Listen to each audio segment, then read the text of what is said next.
नमस्कार दोस्तों, मैं हूं आराध्या और आज हम एक खास ब्रेकिंग न्यूज बुलेटिन के साथ आपके सामने हैं। तो चलिए बिना किसी देरी के सीधे आज की बड़ी खबरों की ओर बढ़ते हैं। प्रधानमंत्री नरेंद्र मोदी ने आज सुबह देशवासियों को 2026 की शुभकामनाएं दी हैं। उन्होंने बताया कि पिछले साल भारत के लिए उपलब्धियों से भरा रहा और 2026 में हमारा देश नई आर्थिक ऊंचाइयों को छूने वाला है। उन्होंने युवाओं को नवाचार और तकनीकी क्षेत्र में नेतृत्व करने के लिए प्रेरित किया। उनके संदेश में शांति, समृद्धि और सामाजिक समरसता पर जोर दी। लेकिन नए साल का पहला दिन आम लोगों के लिए महंगाई के झटके के साथ आया। ऑयल मार्केटिंग कंपनियों ने कमर्शियल एलपीजी सिलेंडर की कीमतों में 111 रुपये की बढ़ोतरी कर दी है। अब दिल्ली में इसकी कीमत 1691.5 रुपये हो गई है। हालांकि राहत की बात यह है कि घरेलू रसोई गैस की कीमतों में कोई बदलाव नहीं किया गया है, जिससे गृहिणियों को थोड़ी राहत मिली है। रेल मंत्रालय ने एक नई घोषणा की है। देश की पहली वंदे भारत स्लीपर ट्रेन गुवाहाटी और कोलकाता के बीच चलने वाली है। रेल मंत्री अश्विनी वैष्णव ने बताया कि इस ट्रेन के ट्रायल सफलतापूर्वक पूरे हो चुके हैं और प्रधानमंत्री मोदी इसे इस महीने हरी झंडी दिखाएंगे। ट्रेन पूर्वोत्तर भारत और पश्चिम बंगाल के बीच यात्रा को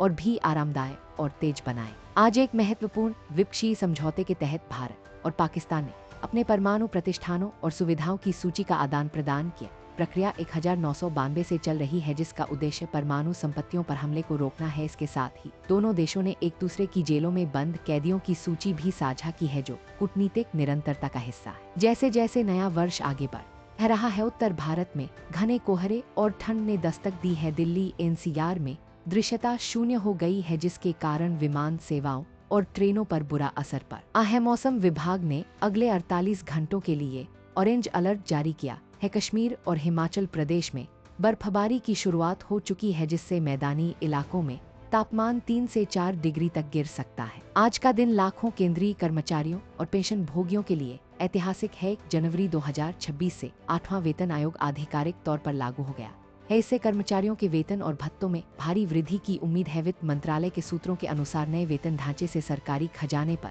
अतिरिक्त बोझ पड़ेगा, लेकिन इससे बाजार में मांग और खपत बढ़ने की पूरी संभावना है। नए साल के पहले दिन हिमाचल प्रदेश के सोलन जिले के नालागढ़ पुलिस स्टेशन के पास एक रहस्यमय विस्फोट हुआ, जिससे दहशत फैल गई। धमाका इतना जोरदार था कि आसपास की इमारतों की खिड़कियां टूट गईं, लेकिन गनीमत यह रही कि कोई हताहत नहीं हुआ। पुलिस और फॉरेंसिक टीमें मौके पर मौजूद हैं और जांच कर रही हैं कि यह आतंकी साजिश थी या कुछ। वैश्विक मार्केट्स के बंद होने के बावजूद भारतीय शेयर बाजारों ने NSE और BSE ने शानदार बढ़त के साथ नए साल की शुरुआत की। निवेशकों में जोश दिखाई दे रहा है, खासकर बैंकिंग और IT सेक्टर के शेयरों में। जानकारों का मानना है कि 2026 निवेशकों के लिए एक बेहतरीन साल साबित हो सकता है। विमानन क्षेत्र से भी अच्छी खबर आई है। तेल कंपनियों ने ETF यानी जेट फ्यूल की कीमतों में 7.3% की कटौती की है। दिल्ली में अब जेट फ्यूल की कीमत 92,323 रुपये प्रति किलोग्राम हो गई है। इस कटौती से एयरलाइंस कंपनियों के परिचालन खर्च में कमी आएगी और इसका लाभ हवाई यात्रियों को सस्ते टिकटों के रूप में मिल सकता है।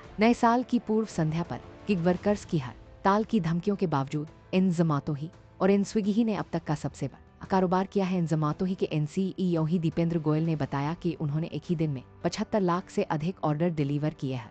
ताल का असर नगण्य रहा, क्योंकि कंपनियों ने डिलीवरी पार्टनर्स के लिए विशेष प्रोत्साहन राशि की घोषणा की थी। राष्ट्रपति द्रौपदी मुर्मू ने आज सुबह देशवासियों को नव वर्ष की बधाई दी। उन्होंने अपने संदेश में सामाजिक समर्थता, महिला सशक्तिकरण और पर्यावरण संरक्षण पर जोर दिया। राष्ट्रपति ने कहा कि 2026 भारत के लिए एक सशक्त और समावेशी भविष्य के निर्माण का साल होना चाहिए। ओडिशा के मुख्यमंत्री मोहन चरण मांझी ने आज एक सख्त आदेश जारी किया है। उन्होंने राज्य के सभी सरकारी कार्यालयों में नए साल का जश्न पार्टियों, दावतों या फूलों के गुलदस्ते देने पर पूरी तरह रोक लगा दी है। मुख्यमंत्री ने अधिकारियों को निर्देश दिया है कि वे केवल जनसेवा पर ध्यान केंद्रित करें। पंजाब में भीषण ठंड और घने कोहरे को देखते हुए शिक्षा मंत्री हरजोत सिंह बेंस ने सभी सरकारी और निजी स्कूलों में 7 जनवरी 2026 तक छुट्टियों का ऐलान किया है। फैसला छोटे बच्चों के स्वास्थ्य और सुरक्षा को ध्यान में रखते हुए लिया गया है। वैश्विक राजनीति में आज एक बड़ा दिन है। जोहरान मंदी ने न्यूयॉर्क सिटी के मेयर के रूप में शपथ ली है। वे न्यूयॉर्क के इतिहास में पहले दक्षिण एशियाई और मुस्लिम मेयर बन गए हैं। उनके सोशल मीडिया आधारित कैंपेन ने दुनिया भर का ध्यान खींचा है और इसे विविधता और प्रतिनिधित्व की बड़ी जीत माना गया है। गुजरात सरकार ने आज से वाइब्रेंट गुजरात 2026 की औपचारिक तैयारियों की शुरुआत कर दी है। इस बार समिट का फोकस सेमीकंडक्टर और ग्रीन हाइड्रोजन तकनीकों पर है। मुख्यमंत्री ने दावा किया है कि इस साल का समिट वैश्विक स्तर पर निवेश के नए कीर्तिमान स्थापित करेगा। इसरो प्रमुख ने आज घोषणा की कि वे साल के मध्य तक उन्नत मौसम पूर्वानुमान के लिए दृष्टि उपग्रह लॉन्च करेंगे। उपग्रह चक्रवातों और भारी बारिश की सटीक जानकारी पहले से उपलब्ध कराएगा। नए साल की शुरुआत के साथ ही इसरो ने अपने गगनयान मिशन के लिए क्रू मॉड्यूल के अंतिम चरण के परीक्षण भी शुरू कर दिए हैं। नए साल के पहले दिन टेलीकॉम कंपनी वोडाफोन आइडिया को बड़ा झटका लगा है। सरकार ने जीएसटी नियमों के उल्लंघन को लेकर कंपनी पर 638 करोड़ का जुर्माना लगाया है। कंपनी ने कहा है कि वह इस आदेश के खिलाफ कानूनी कार्रवाई करेगी। मुंबई में शिवसेना सांसद संजय राउत के आवास के बाहर एक लावारिस कार मिलने से अकंप मच गया है। कार की पर बम की धमकी वाला संदेश लिखा था। हालांकि जांच में कोई संदिग्ध वस्तु नहीं मिली, लेकिन सुरक्षा के लिहाज से भांडुप इलाके में भारी पुलिस बल तैनात कर दिया गया है। नए साल के पहले दिन देश के प्रमुख मंदिरों में भक्तों की भीड़ उमड़ पड़ी। पुरी के जगन्नाथ मंदिर, अमृतसर के स्वर्ण मंदिर और अयोध्या के राम मंदिर में लाखों भक्तों ने मत्था टेका। प्रशासन ने भीड़ को नियंत्रित करने के लिए विशेष सुरक्षा व्यवस्था की है। NBCCI ने आज नए साल के पहले दिन न्यूजीलैंड के साथ होने वाली आगामी वनडे सीरीज के लिए भारतीय टीम का ऐलान कर दिया है। इस टीम में कई युवा खिलाड़ियों को मौका दिया गया है, जबकि सीनियर खिलाड़ियों को आराम दिया गया है। सीरीज चैंपियंस ट्रॉफी की तैयारियों के लिहाज से बेहद महत्वपूर्ण मानी जा रही है। अंतर्राष्ट्रीय स्तर पर मेक्सिको के तटीय इलाकों में आज सुबह 6.4 तीव्रता के भूकंप के झटके महसूस किए गए। भूकंप का केंद्र समुद्र में होने के कारण सुनामी की मामूली चेतावनी जारी की गई थी, जिसे बाद में वापस ले लिया गया। अभी तक किसी जान माल के नुकसान की सूचना नहीं है। तो दोस्तों, ये थी आज की खबरें। उम्मीद है कि आप सभी ने इन घटनाओं से कुछ नया सीखा होगा। नए साल की शुरुआत में हम सभी को शुभकामनाएं। धन्यवाद। नमस्कार दोस्तों, मैं हूं आराध्या और आज हम एक खास ब्रेकिंग न्यूज बुलेटिन के साथ आपके सामने हैं। तो चलिए बिना किसी देरी के सीधे आज की खबरों की ओर बढ़ते हैं। प्रधानमंत्री नरेंद्र मोदी ने आज सुबह देशवासियों को 2026 की शुभकामनाएं दी हैं। उन्होंने बताया कि पिछले साल भारत के लिए उपलब्धियों से भरा रहा और 2026 में हमारा देश नई आर्थिक ऊंचाइयों को छूने वाला है। उन्होंने युवाओं को नवाचार और तकनीकी क्षेत्र में नेतृत्व करने के लिए प्रेरित किया। उनके संदेश में शांति, समृद्धि और सामाजिक समरसता पर जोर दी। लेकिन नए साल का पहला दिन आम लोगों के लिए महंगाई के झटके के साथ आया। ऑयल मार्केटिंग कंपनियों ने कमर्शियल LPG सिलेंडर की कीमतों में 111 रुपये की बढ़ोतरी कर दी है। अब दिल्ली में इसकी कीमत 1691.5 रुपये हो गई है। हालांकि राहत की बात यह है कि घरेलू रसोई गैस की कीमतों में कोई बदलाव नहीं किया गया है, जिससे गृहिणियों को थोड़ी राहत मिली है। रेल मंत्रालय ने एक नई घोषणा की है। देश की पहली वंदे भारत स्लीपर ट्रेन गुवाहाटी और कोलकाता के बीच चलने वाली है। रेल मंत्री अश्विनी वैष्णव ने बताया कि इस ट्रेन के ट्रायल सफलतापूर्वक पूरे हो चुके हैं और प्रधानमंत्री मोदी इसे इस महीने हरी झंडी दिखाएंगे। ट्रेन पूर्वोत्तर भारत और पश्चिम बंगाल के बीच यात्रा को और भी आरामदायक और तेज बनाएगी। आज एक महत्वपूर्ण द्विपक्षीय समझौते के तहत भारत और पाकिस्तान ने अपने परमाणु प्रतिष्ठानों और सुविधाओं की सूची का आदान प्रदान किया। प्रक्रिया 1992 से चल रही है, जिसका उद्देश्य परमाणु संपत्तियों पर हमले को रोकना है। इसके साथ ही दोनों देशों ने एक दूसरे की जेलों में बंद कैदियों की सूची भी साझा की है, जो कूटनीतिक निरंतरता का हिस्सा है। जैसे जैसे नया वर्ष आगे बढ़ रहा है, उत्तर भारत में घने कोहरे और ठंड ने दस्तक दी है। दिल्ली NCR में दृश्यता शून्य हो गई है, जिसके कारण विमान सेवाओं और ट्रेनों पर बुरा असर पड़ा है। मौसम विभाग ने अगले 48 घंटों के लिए ऑरेंज अलर्ट जारी किया है। कश्मीर और हिमाचल प्रदेश में बर्फबारी की शुरुआत हो चुकी है, जिससे मैदानी इलाकों में तापमान 3 से 4 डिग्री तक गिर सकता है। आज का दिन लाखों केंद्रीय कर्मचारियों और पेंशन भोगियों के लिए ऐतिहासिक है। जनवरी 2026 से 8वां वेतन आयोग आधिकारिक तौर पर लागू हो गया है। इससे कर्मचारियों के वेतन और भत्तों में भारी वृद्धि की उम्मीद है। वित्त मंत्रालय के सूत्रों के अनुसार नए वेतन ढांचे से सरकारी खजाने पर